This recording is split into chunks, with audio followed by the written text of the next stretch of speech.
তো হিন্দুরা দাম দেয়নি, ইহুদি দাম দেয়নি, খ্রিস্টান দাম দেয়নি। তিনটে কথা শেষ করলাম। এরপরে জাহেলিয়াতের যুগ।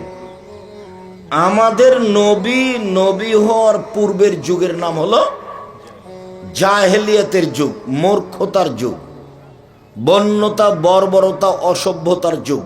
সেটা আবার ফিরে এসেছে, আরো আসবে। ওই যুগে মেয়েদেরকে মাটিতে পুঁতে দেওয়া হতো। মেয়ে জন্ম নিলে বা একটু বড় হলে তাকে সুন্দর করে সাজগোজ করতো, করিয়ে নিত স্ত্রীর কাছ থেকে। আর ওই বাহিরে একটা গর্ত খুঁড়ে আসতো আগেই। তারপর গর্তের পাশে গিয়ে মেয়েকে দাঁড় করে বলতো, আম্মু দেখো তো, গর্তের দিকে তাকাও তো। তো এইভাবে যখন তাকিয়ে দেখতো তখন ও ধাক্কা দিয়ে ফেলে দিত বাপ, দিয়ে চতুর্দিক থেকে মাটি টানা দিয়ে চলে আসতো। মাটিতে মেয়েকে পুঁতে দিত মানুষ। এখনো মাটিতে পুঁতে দিতে চাই, তবে ওভাবে নয়, এইভাবে যে একটা মেয়ে আপনার ঢাকা বিশ্ববিদ্যালয়ে পড়ে, খুব ভালো, মেধাও ভালো, খালি খবর নেন সকালে বিকেলে, আম্মু কেমন আছো, কোনো সমস্যা হয় না যেন, টাকা পয়সা লাগলে বলবা দিয়ে পাঠাবো, নাস্তা পানির সমস্যা হয় না যেন। এরকম করতে করতেই হঠাৎ একদিন শুনছেন যে মেয়ে বের হয়ে গেছে, এক মদখোরের সাথে চলে গেছে। তখন আপনি বলছেন, এখন তোকে ত্যায্য পুত্র করলাম, তোকে ত্যায্য পুত্র করলাম, তোকে ত্যায্য পুত্র করলাম, তোকে যদি পাই তো একবারে কেটে টুকরা টুকরা করে টাঙ্গালে যে কাছের নদী আছে তাকে ভাসিয়ে দেব। এই যে ত্যায্য পুত্র করলো, তো ত্যায্য পুত্র তো হয় না, এর মুখের ভাষার কোনো দাম আছে? ওগুলো হয় না। এখন ওই সাথে, ওই ছেলের সাথে সংসার করছে, বাপ আর কিছু বলে না, বলছে ও যেন না আসে আমার বাড়িতে, ওকে উঠতে দেবো না। কালকে বলছিল আম্মু, আর আজকে বলছে জবে করবো। এটা হলো জাহেলিয়াত। তুমি ওখানে পড়তে দিলে কেন?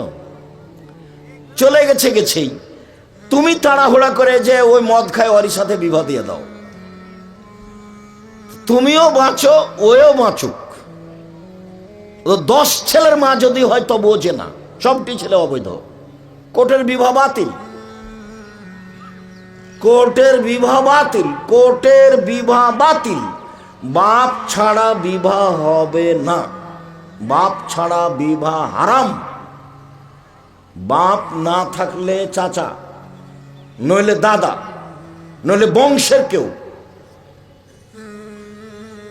নইলে সরকার, চেয়ারম্যান মেম্বার। বাপ বেঁচে আছে আর একজন হতে পারে না। লা নেকাহিল্লা বেওয়ালিন, অভিভাবক ছাড়া বিবাহ নেই। ওলা নেকাহিল্লা বে শাহেদায় নেই, দুইজন সাক্ষী ছাড়া বিবাহ নেই। আল্লাহ বলছেন, ফানকে হুন্না বেইজনে আহলেহিন্না ওয়াতুহুন্না ওজুরাহুন্না। পৃথিবীর মানুষ, তোমরা মেয়েদেরকে বিবাহ করো তার বাপকে বলে। ও তো ফেকার বইয়ে লেখা আছে যে একটা ছেলে দুইজন লোককে বলছে, ওর দুইজন বন্ধুকে, এই এটা আমার বউ, তোরা দুইজন বল যে হ্যাঁ আমরা সাক্ষী, বিবাহ হয়ে গেছে। মেয়ের বাপ লাগবে না, বাস সেই যে বললো যে এটা আমার বউ। রাস্তার একটা মেয়েকে ধরে বললো এটা আমার বউ, তোরা দুজন সাক্ষী থাক। ওরা দুজন বললো হ্যাঁ আমরা সাক্ষী, এটা তোর বউ, হয়ে গেছে। যার কারণে কোর্টের বিবাহ চলছে। রাসূল তো এভাবে বলেননি, আইয়ুমা ইমরাতিন নাকাহাত বেগেরে ইজনে ওয়ালিহা ফানিকাহু বাতিল, ফানিকাহু বাতিল, ফানিকাহু বাতিল। যে কোনো মেয়ে পিতার অনুমতিতে বিবাহ বসবে, সে বিবাহ বাতিল, সে বিবাহ বাতিল, সে বিবাহ বাতিল। লা তুজাব্বিজুল মারাতুল মারাতু লা তুজাব্বিজু নাফসাহা। কোন মহিলা কোন মহিলার বিবাহ দিতে পারে না, কোন মহিলা নিজে নিজে বিবাহ বসতে পারে না, কোন মহিলা কোন মহিলার বিবাহ দিতে পারে না। বলছে খালেদা একটা খুব ভালো ছেলে, ওর ফুফু বলছে, ওর ফুফু, তোর বাপ তো বিবাহ দিবে না, তুই আমার বাসায় চলে আয়, ছেলেটার বিবাহ দিয়ে দেবো। ফুফু ভাতিজির বিবাহ দিয়ে দিল। আরে ফুফু কখন নাকি বেটা ছেলে পুরুষ মানুষ হয়ে গেছে। খালাতে বলছে যে খালেদা তুমি চলে আসো, তোমার বাপ তো বিবাহ দিবে না, ছেলেটা খুব ভালো আমি চিনি। ওর খালা বলছে, ওর খালা বিবাহ দিয়ে দিয়েছে। খালা যে কখন পুরুষ মানুষ হয়ে গেল। আল্লাহর নবী বলছেন কোন মহিলার বিবাহ দিতে পারে না। পৃথিবী উল্টে গেলে এটা আর বৈধ হবে না। কোন মহিলা নিজে নিজে বিবাহ বসতে পারে না, এটা আল্লাহ রাসূল না করে দিয়েছে। মহিলার দাম আছে, রাস্তাঘাটে পড়ে থাকা জিনিস নয়। কিভাবে তার মান সম্মান রক্ষা হবে এ ব্যাপারে আল্লাহ অনেক বলেছেন, আল্লাহর নবী অনেক বলেছেন এবং তাদের সাথে ভালো আচরণ করে দেখিয়েছেন। চলেন দেখি, জাহেলিয়াতের যুগে মেয়েদেরকে মাটিতে পুঁতে দেওয়া হতো, তাহলে মেয়েদের সম্মান তাদের কাছে কেমন ছিল? ওই ইদা বুশরা আহাদুহুম বিল উনসা যাল্লা ওয়াজহুহু মুসওয়াদ্দান ওয়া হুয়া কাযীম ইয়াতাওয়ারা মিনাল কওমি মিন সুই মা বুশরা বিহি আইয়ুমসিকুহু আলা হুনিন আম ইয়াদুসসুহু ফিত তুরাব। যদি পিতাকে বলা হতো যে তোমার মেয়ে সন্তান জন্ম নিয়েছে, তাহলে পিতার মুখখান কালো হয়ে যেত, মনে হতে যেন বিষ খেয়েছে। ইয়াতাওয়ারা মিনাল কওম, মানুষ সমাজে যেত না, মানুষের নিন্দা করবে। সে চিন্তা করত কি করি, মেয়েকে মাটিতে পুঁতে দিব না অপমান অবস্থায় রেখে দিব। যদি মাটিতে পুঁতে দিই বালাই চলে গেল, আর যদি রেখে দিই অপমান সুনিশ্চিত। কিভাবে অপমান? মেয়ে একটা হয়েছে, তখন দাদি বলছে কি করবি রে, তোর যে বেটি হলো কর, একটা ডিপিএস খোল। তা আর একটা মেয়ে হয়েছে, তো দাদি নানি খালা ফুফু মা বলছে কি করবি, তাহলে একটা গাভী কিন, মেয়ের বিবাহ তো দিতে হবে। তো মেয়ে 3টে হয়েছে, তখন বলছে যে বউ তালাক দে। এরাই বলছে এই বউ দিয়ে হবে না। স্বভাব কিভাবে নিচে চলে গেছে। এইখানে রাসূলের একটা কথা বলে রাখি, আবার পরে বলছি। এই দেখেন, 3টা মেয়ে হয়েছে, তালাকের কথা বললো, তো এখন আল্লাহ নবী বলছে মান আলা সালাসা বালাতিন, মান আলা সালাসা বানাতিন, কেউ যদি 3টে মেয়ের লালন পালন করে। লালন পালন কি জিনিস? পিতা তো আর জানে না লালন পালন কি জিনিস। পিতা মনে করছে যে মেয়ে সন্তান জন্ম নিয়েছে, আঁকিকে একদিন দেওয়া লাগবে। 4-এ যেদিন পড়বে সেদিন 3টে মাস্টার, ম্যাট্রিক যেদিন দিবে সেদিন 4টে মাস্টার, ইন্টার পাস করার পরে বিশ্ববিদ্যালয়ে যখন ভর্তি হবে তখন জয়টা সাবজেক্ট 6টা মাস্টার। এটা বাপে বুঝেছে। এটা কে বুঝেছে? এটা বাপে বুঝেছে। আর সবাই বলছে, মাস্টার বলছে আপনার মেয়ে ভালো, তখন বাপে মনে করেছে একে ডাক্তারি পড়াবো বা বাইরে লন্ডন পাঠাবো, এটা বাপের হিসাব। এখন আল্লাহর নবী বলছেন যে 3টা মেয়েকে লালন পালন করলো, তো কি এক ফাআল্লামাহুন্না, বিদ্যা শিখিয়ে দিল। তো এখন আপনি যেটা বিদ্যা বললেন সেটা কি না, এটা তো ভাববার বিষয়। 2 ও আদাবাহুন্না, শিষ্টাচার শিখিয়ে দিল। শিষ্টাচার কি জিনিস? 3 আহসানা ইলাইহিন্না, তার সাথে ভালো আচরণ করলো, খেষ্টা মেষ্টা আচরণ করলো না, ভালো আচরণ করলো। তো কুন্নালাহু সিতরান মিনান নারে, এই মেয়ে বিচারের মাঠে বাপের জন্য জাহান্নাম থেকে অন্তরাল হয়ে যাবে। কিভাবে? ওইদিকে আছে জাহান্নাম আর এদিকে আছে পিতা, আর মধ্যে আছে মেয়েরা। মেয়েরা বলবে আমার আব্বাকে আগে জান্নাতে দেন, তারপরে কোনো কথা। এমন ভাবে শক্ত হয়ে বেঁকে যাবে মেয়েরা, এই যে অন্তরাল হয়ে গেলাম জাহান্নাম থেকে, দেন দেখি আমার আব্বাকে জাহান্নামে। আল্লাহ নবী বলছেন, আমি আমার নিজের কথা বলিনি। কুনালাহু সিতরান মিনান নারি ইয়াউমাল কিয়ামা, মেয়েরা বাপের জন্য জাহান্নাম থেকে অন্তরাল হয়ে যাবে কিয়ামতের দিন। 10টা ছেলেকে মাস্টার ডিগ্রি পাস করালে এক নেকি হবে, এই কথা মুহাম্মদ সাল্লাল্লাহু আলাইহি ওয়াসাল্লাম বলেননি। তো ছেলেকে পড়াবেন কেন? জন্ম দিয়েছেন এই জন্য। ওটা তো আপনার জিম্মেদারি, আপনার বাপ আপনার জিম্মেদারি পালন করেছেন, আপনি আপনার ছেলের জিম্মেদারি পালন করবেন। জন্মের দিন তার পরের দিনই তাহানিক করে নেবেন কোনো পরহেজগার মানুষ মহিলা পুরুষের কাছ থেকে। দাঁতে একটু খেজুর চাবিয়ে, খুব একবার গলিয়ে চাবিয়ে বাচ্চার জিভার উপরে ভিতরে দিয়ে দিবেন, তার নাম তাহানিক। মাথায় হাতে একটু দোয়া করে দিবেন, আপনার চাচিও করতে পারে, আপনার মাও করতে পারে, আপনার চাচাও করতে পারে, পরহেজগার মানুষদের তাহানি করে নেবেন। 7 দিনে দিন আকিকা দিতেই হবে, চাঁপাই নবমজের ভাষাতে আপনাকে তো দিতে হবে, হবে আপনার বাপকে দিতে হবে, ভিক্ষা করে দিতে হবে, কর্জ করে দিতে হবে, ওটা বাপের জিম্মেদারি। এটা কুরবানি নয়, কুরবানি নেকির কাজ, করো তো নেকি, করো না তো নেকি নেই। কেন জানি দিনে প্রোগ্রাম টাঙ্গাইলে ভালো হয়, তবে কিছু মহিলা পুরুষ রাস্তায় খুব বেশি হাঁটাহাঁটি করে, যা ভালো নয়। যারা দিনী ভাই বোন আছেন, আপনাদের নিজের কাজ ত্যাগ করে, নিজের প্রয়োজন ত্যাগ করে, ক্রয় বিক্রয় লেনদেন বন্ধ করে সামনে বসে বা আপনাদের স্থানে বসে কথা শোনার চেষ্টা করুন। আমি আপনার জন্য এসেছি, আমি আপনার জন্য এসেছি। আপনি বাড়িতে থাকবেন, কোথাও গল্প করবেন, আমি কথা না বলতেই চলে যাবেন, এটা আমি পছন্দ করি না। স্বভাবগত এটা খারাপ। মনে করতে হবে যে আমি স্বভাবগত হিসাবে ভালো মানুষ নই, নইলে এমনটা হলো কেন। এখানে একটা খরচ আছে, ব্যয়বহুল খরচ হয়, আমি নিজে খরচ করে এসেছি, আমি আপনার জন্য এসেছি, এর পিছনে কি স্বার্থ? আর আমি তো ওইভাবে কোনোদিন দিন প্রচার করতে আসিনি যেটা গতানুগতিক চলছে। আমারও খুব কষ্ট হয়, আমার এবং দৃঢ় বিশ্বাস কাজ করে যে ওমর রাদিয়াল্লাহু তাআলা আনহু যদি এখন বেঁচে থাকতেন, বাংলাদেশের শতকরা 95 জন বক্তার আজীবন জেল হতো, তারা কোনদিন জেলের বাইরে থাকতে পেত না। যারা দিন প্রচার করছে, একে তো দল সংগঠন মাযহাব তো আছেই। আপনি একটা দল করছেন মানে আপনি তো আর রাসূলের দাওয়াত দিচ্ছেন না, আপনি দলের দিচ্ছেন। তা আপনার ভিতরে খলুসিয়ত আছে, এটা আমি কি দিয়ে বুঝবো?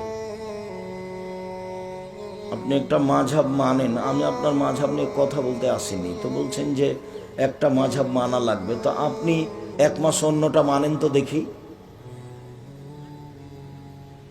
ধরেন যে আমি শাফিউল মাসলাকের মানুষ, তা আমি 6 মাস হানাফি মাসলাক মানি না, যদি একটা মানাই লাগে তো একটা মেনে দেখি, এটা হবে না, করতে পারবে না। তার মানে আল্লাহর সন্তুষ্টিতে খালেস অন্তরে কাজ করে না। দল নিয়ে কথা বলে, মাযহাব নিয়ে কথা বলে, সংগঠন নিয়ে কথা বলে, ওর সাথে যে আছে সে ভালো, যে নেই সে খারাপ। তা আপনি খালেস অন্তরে কি বলছেন? যে মুখলিসিন আলাহুদ্দিন, আল্লাহর জন্য দিনকে খালেস করে ইবাদত করে, একনিষ্ঠ হয়ে একমুখী হয়ে খালেস অন্তরে ইবাদত করার জন্য তাকে আদেশ করা হয়েছে। ওমা উমেরু ইল্লা লিয়াবুদুন মুখলিসিন আলাহুদ্দিন। তো এগুলো কি আয়াত? যখন আপনার ভিতরে কারো ভালোবাসা আছে আল্লাহর নবী ব্যতীত, তখন কি আমি খালেস অন্তরের মানুষ আপনি? এটা তো হয় না। একটা লোক এশার সালাতের পরে মাথায় টুপিতে দোকানে বসে আছে, ল্যাংটা মেয়ে নাচছে ইয়াতে টিভিতে, তখন ওকে যদি জিজ্ঞাসা করা হয় যে আপনি আসলে কি ভালো মানুষ, তো ও বলবে যে আসলে কি করি, ভালো মানুষ নয়, স্বভাব খারাপ, খাসলত খারাপ, অভ্যাস খারাপ। তো এইভাবে একটা দিনই বৈঠকে আসি, সে টাঙ্গাইলে কিছুটা কম, বরং দিনাজপুরের দিকে বা রাজশাহীর দিকে আরো বেশি। প্রোগ্রাম মানে কি, এটা একটা মেলা, সেই জোহর থেকে 10টা থেকে চলছে, দোকানপাট, জিলাপি, পুতুল, কাপড় চোপড়। সম্মেলনগুলোতে, আমাদের সম্মেলনগুলোতে এরকমই খুব কষ্ট পাওয়া যায়। আসলে দিন প্রচার এরকম নয়। আমি নিজেও বুঝতে পারি না যে বিচারের মাঠ ফলাফল কি হবে। আমার একটা দৃঢ়তা কাজ করে আমার ভেতরে, যে আমি ধর্মের নামে কোনোদিন কোনো লোককে, দল সংগঠন, কোনো মাযহাব নিয়ে, কোনো স্বার্থ নিয়ে কথা বলিনি, আর কোনোদিন জয়ীফ হাদিস কেসা কাহিনী পেশ করিনি। এটা তো আমার দৃঢ়তা কাজ করে যে সফল হব, কিন্তু আনুষঙ্গিক যা আছে তাতে আমার আশঙ্কা হয় যে এটা কি হবে। আল্লাহ রহম করো। আপনারা দিনী ভাই বোন এসেছেন, আপনাদের কাজ ত্যাগ করেন, চলাচল বন্ধ করেন, দিয়ে ভদ্রতা বজায় রেখে সামনে বসেন। আমি আপনার জন্য এসেছি। আর তোমরা যারা গ্রামের ছেলেরা আছো, লোকজনকে সামনে বসতে বলো, কেউ দাঁড়িয়ে থাকতে পাবে না। জায়গা থাকলে, জায়গা না থাকে সেটা ভিন্ন কথা।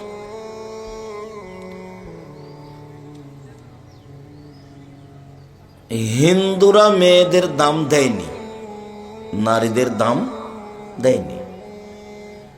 তারা আজও বাপের জমি জায়গা পায় না। তার মানে তাদের অরাসার সূত্র পৈতৃক নেই। তাহলে একটা বড় ধরনের জুলুম। ছেলেরা ভাইয়েরা নিবে, বোনেরা নিবে না, অথচ আল্লাহ বন্টন করে দিয়েছেন।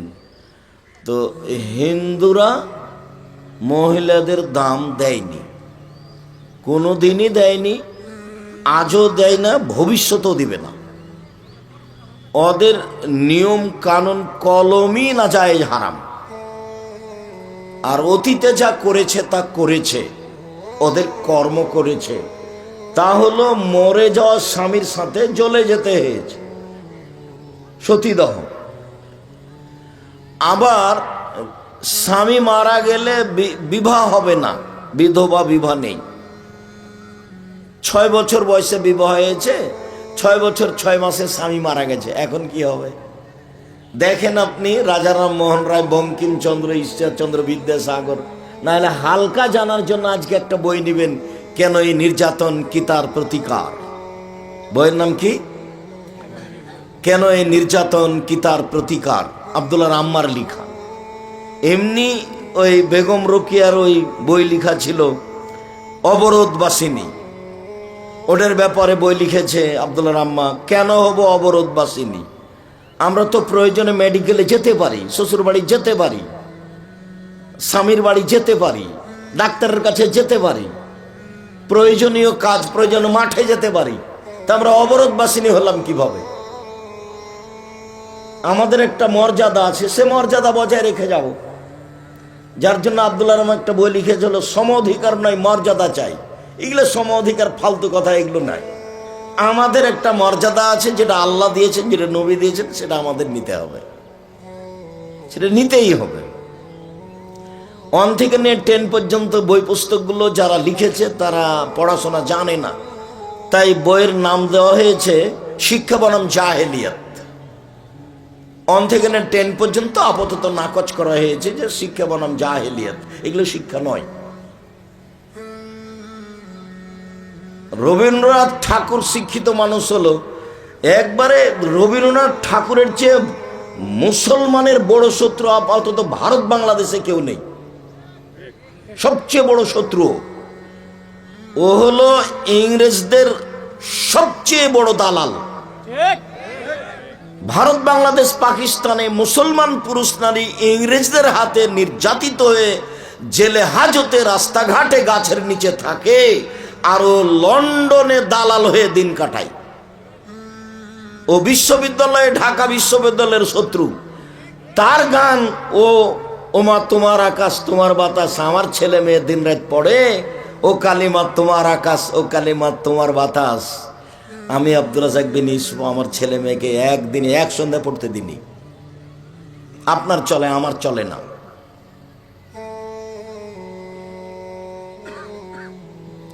সেই গান ভারত বাংলাদেশের ছেলে মেয়ে বলে 1971 সাল থেকে না বাংলাদেশে এখন পর্যন্ত কোনো শিক্ষিত মানুষ শিক্ষামন্ত্রী হয়নি। এটা আমার জোরালো দাবি।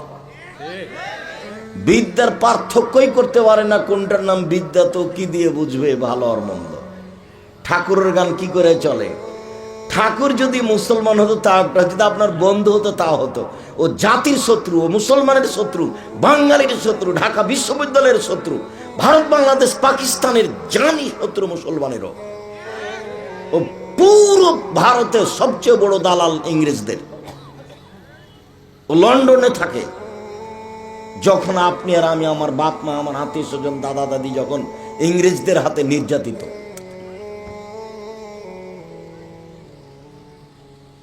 হিন্দুরা কোনোদিন দাম দেয়নি নারীদের।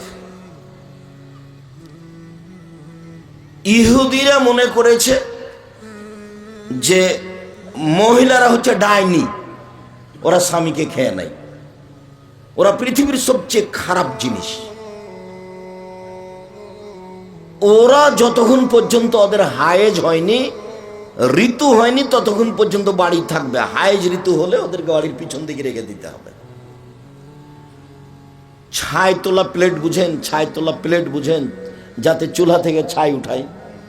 আমরা চাঁপাইনবাবগঞ্জের মানুষ তো এটা বুঝি। তো ছাই তোলা প্লেটে ওকে খেতে দেয় হাইজ হলে, ঈদের বাড়ির পিছন দিকে রাখে ওকে বাহিরে। ও হাইজ হয়েছে মানে পচে গেছে, নষ্ট হয়ে গেছে, ও বিছনাতে হাত দিতে পাবে না, পাতিলে হাত দিতে পাবে না, আপনার সাথে থাকতে পাবে না। ওটা বুখারী মুসলিমের হাদিস, আল্লাহ রাসূল নিজে বলছে। ইন্নাল ইয়াহুদা কানু ইয়াজাহাজাতুল মারাতু বিহিম, ইহুদিরা যখন তাদের বাড়িতে নারীদের ঋতু হতো, লাম ইয়াকুলুহুন্না ওয়া লাম ইজামিউহুন্না, তাদের সাথে খেত না, তাদের সাথে থাকতো না, আর ওই টিনের ময়লাযুক্ত গিলাসে পানি খেতে দিত।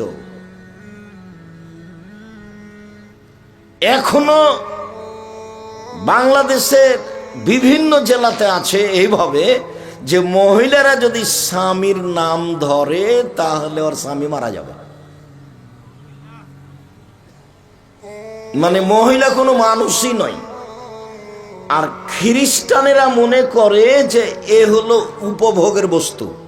বাস 16-18 বছর থেকে উপভোগ শুরু হবে, 60, 50, 55, 60 যখন হবে তখন ওকে বৃদ্ধাশ্রমাগারে দিয়ে দিতে হবে। ওর ছেলে মেয়ে বাপ মায়ের হিসাব নেই, ও হচ্ছে মনোরঞ্জনের জিনিস। তো যতক্ষণ পর্যন্ত মনোরঞ্জন উপভোগের পরিবেশ আছে ততক্ষণ পর্যন্ত মানুষ, আর যখন নেই তখন আরো মানুষ নয়, বিবাহ স্বাধীন হিসাব নেই। বৃদ্ধাশ্রমাগার টোটালি হারাম। আপনি টাকা নেকির জন্য করেছেন, কে বলেছে? ছেলে মেয়ের কাছে বাপ মা সবচেয়ে সম্মান বেশি পাবে, আল্লাহ বলছেন, নবী বলছেন। আল্লাহ বলছেন আমাকে মানো আর বাপ মাকে মানো। তো কোথায় গেল তাহলে বাপ মাকে মানাটা? আল্লাহর কাছে গিয়ে লেগে গেছে। 1 নম্বরে বলছে আমাকে মানো, মানে শিরক করো না। বাপ মাকে মানো মানে শ্রদ্ধা করো, অন্যায় অপমান করো না। তারপরে বলছেন ভাই ভাই, ভাইকে মানো। তারপরে বলছেন প্রতিবেশী, তারপরে বলছেন ইয়াতীম। ওয়াবুদুল্লাহ ওয়া লা তুশরিকু বিহি শাইআন ওয়া বিল ওয়ালিদাইনি ইহসানা ওয়া বিযিল কুরবা ওয়াল ইয়াতামা ওয়াল মাসাকিন। আল্লাহকে মানো, বাপ মাকে মানো, ভাইকে মানো, প্রতিবেশীকে মানো, এতিমকে মানো, পথিককে মানো। পথিক এসে বলছে আমার বাড়ি কুমিল্লা, আমার টাকা হারিয়ে গেছে, চুরি করে নিয়েছে, আমাকে 200 টাকা দেন। তো আপনি চট করে বলে ফেললেন ধোকাবাজি করার জায়গা পাস না, সর এখান থেকে সর, তুই এই কাজ করিস, কালকে তো তোকে দেখেছি ওখানে। এভাবে কথা বলে বেড়াইস। ওভাবে বলতে হবে না, কথা সত্য হতে পারে। হয়তো এটাই ঠিক যে এরকম করে বেড়াচ্ছে, তারপর আপনি 20টা টাকা 50টা দিয়েন। আল্লাহ বলেছেন যে পথিককে সম্মান করতে হবে, ইবনুস সাবিল। ও পথিক কোনো সমস্যা থাকতেই পারে। এটা হলো তারাবির সালাতের মতো। সিয়াম তো ফরজ, কিন্তু তারাবির সালাত কি ফরজ? পড়লে নেকি হবে, না পড়লে নেকি হবে না। সিয়াম রোজা তো ফরজ রমজান মাসের, কিন্তু তারাবিও কি ফরজ? যে পড়লো সে অনেক নেকি পেল, যে পড়লো না সে নেকি পেল না। কুরবানি বড় বড় মাধ্যম যেগুলো জান্নাত পাওয়ার, কুরবানি তার একটা বিশাল মাধ্যম জান্নাত পাওয়ার। তো আপনি দেন, নেকি হবে অনেক বড়, দিলেন না, নেকি হলো না, এ তো ফরজ নয়। এখন যদি কুরবানি দেন তাহলে বলবে যে চোখ দেখো ঠিক আছে কিনা, কান দেখো ঠিক আছে কিনা, পা দেখো ঠিক আছে কিনা, খুর দেখো ঠিক আছে কিনা, লেজ দেখো ঠিক আছে কিনা, মোটা তাজা দেখো, সুন্দর ঝকঝকে কিনা। খালি দেখতে দেখতেই হয় না, কেন? ওটা নেকির জিনিস। আবার দাঁত দেখো, দাঁত আছে কিনা, দাঁত নেই, উঠেনি, কুরবানি হবে না। কান কাটা তো হবে না, নাক ছিদ্র তো হবে না, লেজ কাটা তো হবে না, সিং ভাঙা তো হবে না, খুর নষ্ট ল্যাংড়া হাঁটতে পারে না তো হবে না, একেবারে মরা আধা মরা তো হবে না। তারপরে ভাগে যায়েন না। ভাগে কে আপনাকে বুদ্ধি দিলে এরকম? কার টাকা হালাল আর কার টাকা হারাম খামাকা জোর করে হুজুর বলল, কে বলছে চলবে না তার আপনি দিয়ে দিলেন? আমিও তো বলছি 30 বছর থেকে 90 সাল থেকে কোনোদিন তো আমি বলিনি যে ভাগে কুরবানি দেন, আমি তো বলিনি কোনোদিন। আমি বলেছি টাকা বেশি আছে রাজস্থান থেকে উট নিয়ে এসে কুরবানি দেন, টাকা কম আছে গরু দেন, তার চেয়ে কম আছে খাসি দেন, তার চেয়ে কম আছে ছাগি দেন, তার চেয়ে কম আছে ভেড়া ভেড়ি দেন। একটা গরুর ভাগে যা টাকা লেগেছে তাতে কয়েকটা কি পাওয়া যাবে? ভেড়া ভেড়ি পাওয়া যাবে। গোস্তের জন্য কুরবানি দিয়েন না, নেকির জন্য দেন। কুরবানি হলো অনেক বড় নেকির ব্যাপার, মাধ্যম অনেক বড়। রমজান মাসের শেষ দশকের চেয়ে জুলহিজ্জার প্রথম দশক দামি, বেশি বেশি দামি। তার 1 নম্বর কারণ কুরবানি আছে সেই জন্য। তার 2 নম্বর কারণ এই 10 দিনে হজ আছে এই জন্য। তার 3 নম্বর কারণ এই দিনে আরাফার মাঠ আছে সেই জন্য। কথাটা বুঝতে পারেননি, আবার বলি। জুলহিজ্জার প্রথম 10 দিন কার চেয়ে বেশি দামি? রমজান মাসের শেষের 10 দিনের চেয়ে, শেষের 10 দিনের চেয়ে। রমজান মাসের শেষের 10 দিন ব্যতিক্রম দিন, এরপরে ওর চেয়ে বেশি দামি জুলহিজ্জার প্রথম 10 দিন। এক, এই জন্য যে 1 হজ আছে, 2 আরাফার মাঠ আছে, 3 কুরবানি আছে এই 10 দিনে। এই জন্য রমজান মাসের শেষের 10 দিনের চেয়ে জুলহিজ্জার প্রথম 10 দিন বেশি দামি। বুঝাতে পারিনি? বুখারী মুসলিমের হাদিস এভাবে এসেছে। তো ছেলে হয়েছে 7 দিনের দিন আকিকা দিবেন, 7 দিনের দিন মাথা নেড়ে করবেন, 7 দিনের দিন কানা হোক, খোড়া হোক, ন্যাংড়া হোক, 2 মাসের হোক, 4 মাসের হোক, একটা ছাগল, ছাগি, ভেড়া, ভেড়ি, দুম্বা, দুম্বি জবে করবেন। দাঁত আছে কি নাই, দাঁত উঠেছে কি না, এগুলো কোনো কথা নেই। 7 দিনের দিন দিতে হবে, দিতেই হবে, ভিক্ষা করে দিতে হবে। বাপের জিম্মেদারি। কথা কেন আসলো? 10টা ছেলেকে মাস্টার ডিগ্রি পাস করালো 1 নেকিও হবে না, তো আপনারা হিসেবে পড়াবো কেন? তো জন্ম দিয়েছেন এই জন্য কথাগুলি আসলো। কথা বোঝা যায়নি? ছেলে আপনার জিম্মেদারি আমি পালন করব, আপনি পালন করেন। তাহানিক করেন, আপনি করে নেন। কার কাছ থেকে নেবেন? চাচির কাছ থেকে নেন, আপনার খালার কাছ থেকে নেন। কোনো বলেন চাচি আমার ছেলের একটু তাহানিক করে দেন, চাচা আমার ছেলের একটু তাহানিক করে দেন, আব্বা আমার ছেলের একটু তাহানিক করে দেন, আব্দুল রাজাক সাহেব আপনি আমার ছেলের একটু তাহানিক করে দেন। তাহানিক মানে হলো জন্মের দিন, তারপরের দিন, এরকম জন্মের কাছাকাছি, একেবারে জন্মের পরপরই 2-4 দিন হতে পারে, 2-4-5 দিন হতে পারে, কোনো সময় নির্ধারিত নেই। খেজুর দাঁতে চাবিয়ে, ভালো করে চাবিয়ে বাচ্চার জিভা ভিতর দিকে দিয়ে দাও। বাচ্চাকে মা দুধ খাওয়াবে যাতে করে ভিতরে চলে যায়। আর মাথায় হাত দিয়ে দুয়া পড়ে দিবা, যকুল্লাহ বিকালিমাতিল্লাহি তাম্মা বিন কুল্লি শাইইন হাম্মা ওয়া মিন কুল্লি আইনিন লাম্মা। এখন দুয়া মুখস্থ না থাকলে আর আমি আর কি করি? আমি তো মানুষ হিসেবে চেষ্টা করেছি। হাত তুলে দুয়ার যখন গন্ডগোল লেগে গেল, তখন আমি দুয়ার বই বের করেছি, কত জায়গাতে হাত তুলতে হবে সেটাও উল্লেখ করেছি, কতটি হাদিস আছে হাত তুলে দোয়া করার সেটা উল্লেখ করেছি। আমার বুঝে আমি মানুষ হিসেবে চেষ্টা করতে ঘাটতি করিনি।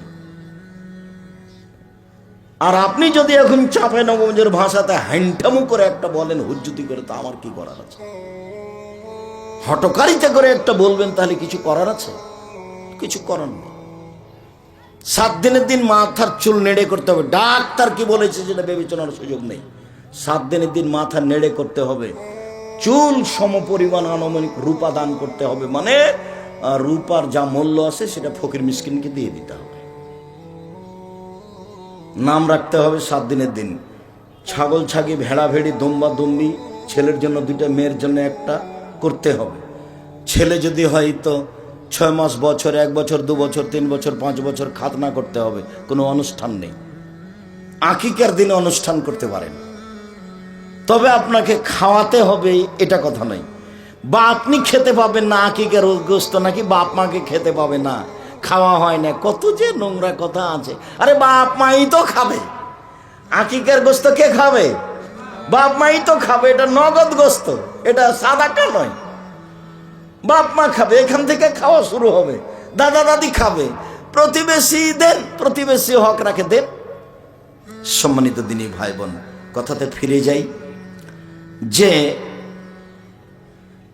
ইহুদি খ্রিস্টান নারীদের সাথে এ আচরণ করলো, জাহেলিয়াতের যুগের লোক এ আচরণ করলো, তখন আল্লাহ নবী বলছেন শোনো, মাটিতে পুঁতে দিবা মেয়েকে, মাটিতে পুঁতে দিবা কেন? তিনটে মেয়ের যদি লালন পালন করো, তাহলে মেয়ে তিনটা তোমার বিচারের মাঠে জাহান্নাম থেকে অন্তরাল হবে। আগে মেয়ের বাপ জান্নাতে যাবে, তারপর কোনো কথা। এইভাবে শক্তভাবে বেঁকে যাবে। আর খালাতে বলছে, দাদিতে বলছে একে তালাক দে ভাই, এ বউ চলবে না। খালি যে বেটি, বেটি হলে বরকত আছে, দেখেন এইভাবে। জাহেলিয়াতের যুগ, জাহেলিয়াতের যুগে মেয়েদেরকে মাটিতে পুঁতে দেওয়া হতো। বাপ চিন্তা করত যদি রেখে দিই অপমান সুনিশ্চিত। দাদি বলবে এই, খালা বলবে এই, গ্রামের মহিলারা বলবে এই, পুরুষেরা বলবে এই, কয়দিন পরে বড় হবে, ঢাকা বিশ্ববিদ্যালয়ে পড়বে, লোকে বলবে কি খবর রে, তোর মেয়েকে যে অমুকের সাথে পার্কে বসে থাকতে দেখলাম। ইন্না লিল্লাহি ওয়া ইন্না ইলাইহি। লোকে বলবে কি ব্যাপার রে, তোর মেয়ে নাকি বের হয়ে গেছে, এত পয়সাপাতি খরচ করলি। বিবাহ দিলাম, বিবাহ দেওয়ার পরে বলছে, জামাই বলছে এই লাগবে সে লাগবে, তোর বাপ যদি এই না দেয় তাহলে তোকে বিদায় করে দেবো, অমুক করবো তমুক করবো, তোকে তালাক দিয়ে দেবো, তোর বাপকে সাইকেল মোটরসাইকেল দিতে বল, ঢাকাতে জমি কিনা বাড়ি করে দিতে বল, নানান কথা। অপমান খালি লেগেই আছে। তো মেয়ে থাকলে অপমান হবে, মানে জাহেলিয়াত ফিরে এসেছে। এক যুগে আমাদের এই এলাকার মুরব্বী মানুষকে জিজ্ঞাসা করে দেখেন, পণ লাগতো, মানে মেয়ে বিবাহ করলে মেয়ের বাপকে টাকা দেওয়া লাগতো, ছেলের বাপকে টাকা দেওয়া লাগতো। ছেলের বাপ কাকে টাকা দিবে? মেয়ের বাপকে, তাহলে বিবাহ হবে। তো মেয়েদের দাম ছিল অনেক বেশি। তো এখন বেগম রোকেয়া বললো মেয়েদের মান মর্যাদা রক্ষা করছে বেগম রোকেয়া। দেখেন একটা কথা বলি, টাঙ্গাইল জেলার কথা বলি। টাঙ্গাইল জেলাতে যেখানে ট্রেন স্টেশন আছে, জংশন, বড় ট্রেন স্টেশন, তো স্টেশন মাস্টার গেছে একটু প্ল্যাটফর্মটা খুঁজতে, দেখে কোথায় কি আছে। তো এক জায়গাতে দেখছে যে কিছু বস্তা আছে, তার উপরে চাদর দিয়ে ঢাকা আছে। আসলে বস্তা নয়, খুব পরহেজগার মহিলারা হজ করতে যাচ্ছে। তখন ওর শ্বশুর বা ভাসুর বা দেবর বা স্বামীকে বলেছে, দেখো আমরা ট্রেন স্টেশনে থাকতে শরম লজ্জা পাই, আমরা 5 জন এখানে মহিলা মানুষ বসে আছি, তুমি একটু আমাদের উপর দিয়ে চাদরটা দিয়ে দাও, আমাদের একটু পর্দার সমস্যা হচ্ছে। তো এখন দিয়ে রেখেছে ওর স্বামী বা ওর পিতা বা কেউ বা ওর চাচারা।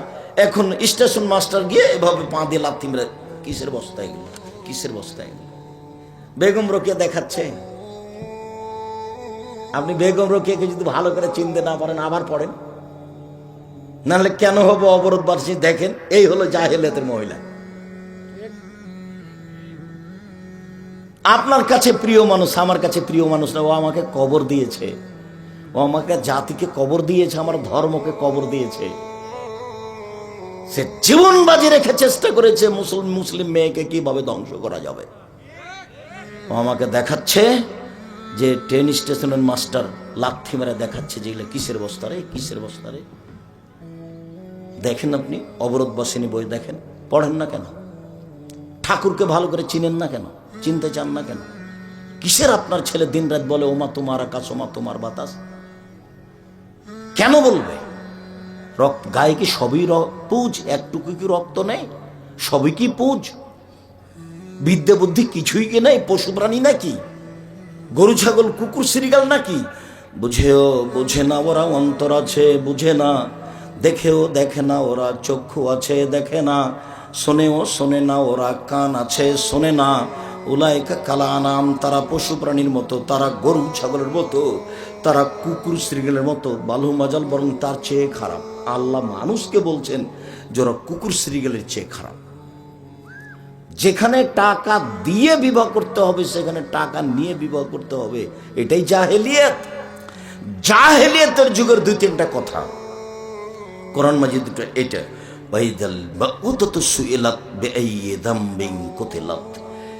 পুঁতে দেওয়া মেয়েকে বিচারের মাঠে জিজ্ঞাসা করা হবে, বলো তো তোমার বাপ তোমাকে কোন অপরাধে মাটিতে পুঁতে দিয়েছে? সেদিন আপনি কি জবাব দিবেন, ওরা কি জবাব দিবে? বলো তো তোমার বাপ কোন অপরাধে তোমাকে বললো যে তোকে ত্যায্য পুত্র করলাম, তোকে ত্যায্য পুত্র করলাম, তোকে জমি দিব না, তোকে বাড়িতে উঠতে দিব না। মেয়ে তো আপনার, একটু আগে তো আম্মু বলে ডাকছিলেন, হাজা বড় আম্মু বলছিলেন, তাকে এভাবে বলছেন কেন? আপনার স্বভাবের কারণে তো এরকম হয়েছে। নিরাপদ জায়গাতে মেয়েকে পড়তে দিলেন না কেন? ইঞ্জিনিয়ার বানাতে হবে, ডাক্তার বানাতে হবে, তো একটা মেয়েকে অপারেশন করতে হবে। আপনার মেয়েও আছে ওখানে, 5 জন ছেলেও আছে। মহিলাটা উলঙ্গ করে ফেলে রেখেছে, হাসাহাসি করছে এরা, একজন আর একজনের গায়ের উপরে মারছে, হাসি মজা করছে। আপনার পাশের ছেলে ডাক্তার, ছেলেটাকে জিজ্ঞাসা করেন, মেয়েকে তো পড়তে দিয়েছেন, ও কেন হবে? নিরুপায় মহিলা দিয়ে মহিলার চিকিৎসা হবে, এটা কথাই ঠিক। সরকার তো রাস্তাঘাট বানালো, তারপরে হচ্ছে 45 মিনিটের ব্যবধানে চলে গেল। তো যত টাকার রাস্তাঘাট বানালো তত টাকার বহির্বিশ্ব থেকে, ইন্ডিয়া থেকে মহিলা নিয়ে এসে মহিলা বিশ্ববিদ্যালয় খুলে মহিলাদের ভালোভাবে ডাক্তারি চিকিৎসা করলো না কেন? কোটি কোটি টাকা, crore crore dollar, billion trillion dollar খরচ করতে হবে। মহিলা দিয়ে বাঙালি মেয়েকে কি করতে হবে? বড় ডাক্তার বানাতে হবে। এখান থেকে দিনাজপুর থেকে নে, রংপুর থেকে নে, ঢাকা পর্যন্ত কত টাকা খরচ করো, এত টাকাতে একটা বিশ্ববিদ্যালয় লাগবে না। একটা কেন, 10টা করবে, 50টা করবে, মেয়েদের সব ভিন্ন ভিন্ন করবে, হাজার হাজার করবে। যার টাকা পয়সা দেশে উৎপাদন হয়, বাহির থেকে আসে, তার 3 ভাগের 2 ভাগ শিক্ষা খাতে ব্যবহার হবে, শিক্ষাই মূল্য, আর 1 ভাগ খরচ হবে জনসমাজের সাথে। মানুষের সবাই বলছে বিদ্যা জাতির মেরুদণ্ড। জাতির বিদ্যা তো বিদ্যাই তো বিদ্যা, তো বিদ্যাই হলো না তো মেরুদণ্ড হবে কি দিয়ে? মেয়ে তো পশু প্রাণী হলো, গরু ছাগল হলো। মেয়ে আপনার শিক্ষা অর্জন করার পরে স্কিন পায়জামা পরে ঘুরছে, লজ্জা স্থানও বোঝা যায়। তো আপনি কি পড়ালেন? বাপের তো মাথায় টুপি আছে, প্রতি মাসে উমরা করে, হজ করে, রমজান মাসে উমরা করে, বাপের মাথায় টুপিও আছে, মেয়ে ওইভাবে আছে, হাঁটছে। তিনটা কোন বিদ্যা হলো? শোনেন, যে হাদিসটাতে 3টা মেয়ের কথা আছে, ওই হাদিসে আবার যাচ্ছি। এখানে একটু বলে নি, মেয়েকে মাটিতে পুঁতে দেওয়া হতো জাহেলিয়াতের যুগে।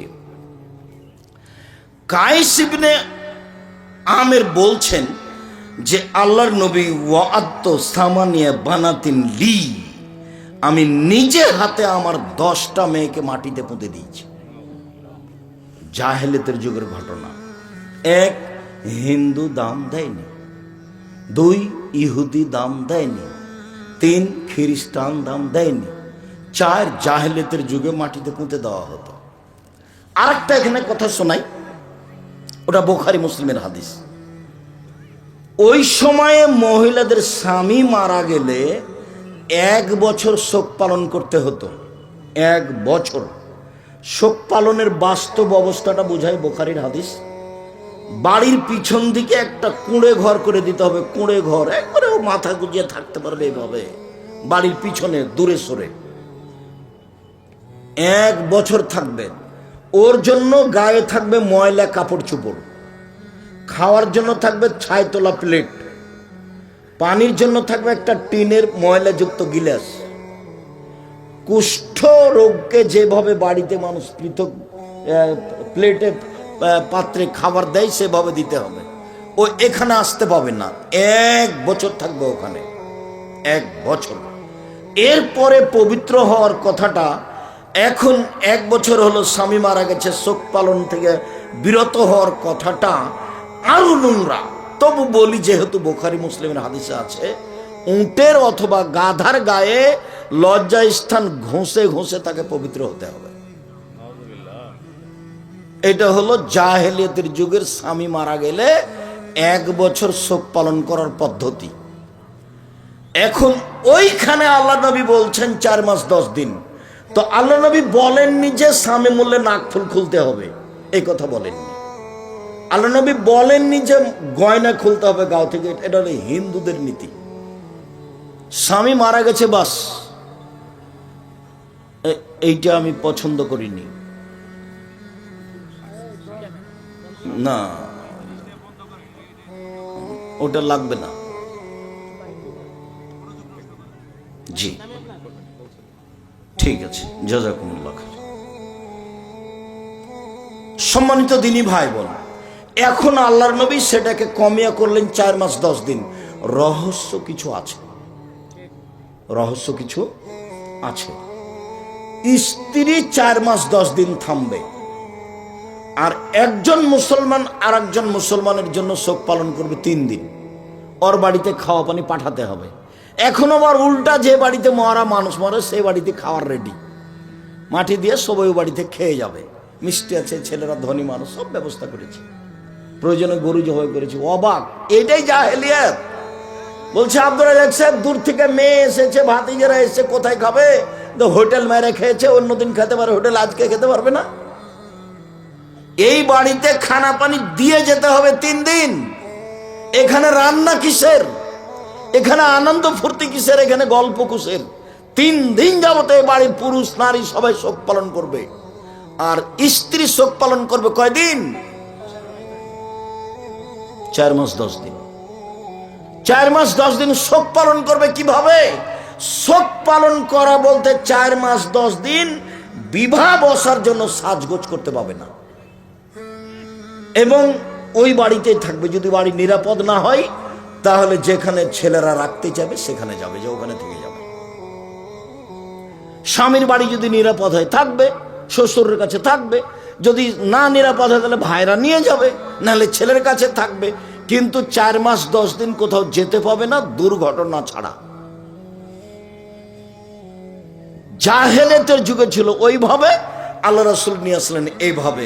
শোক পালন মানে বিবাহ করার জন্য প্রস্তুতি নিতে পাবে না 4 মাস 10 দিন। বাস। নাক ফুল তো আল্লাহ নবী খুলতে বলেননি, গয়না তো আল্লাহ নবী খুলতে বলেননি, নতুন কাপড় পরতে পাবে না। যেই কাপড় পরে আছে যত দামি হোক না কেন পরে থাক, ওটা তো তার স্বামীর বাড়ির পরিবেশ, ওটা তো তার শ্বশুর বাড়ির পরিবেশ, ওভাবেই থাকবে, মানসম্মত ভাবে থাকবে। জাহেলিয়াতের যুগে কি করেছিল, ওকে কোথায় থাকতে দিয়েছে?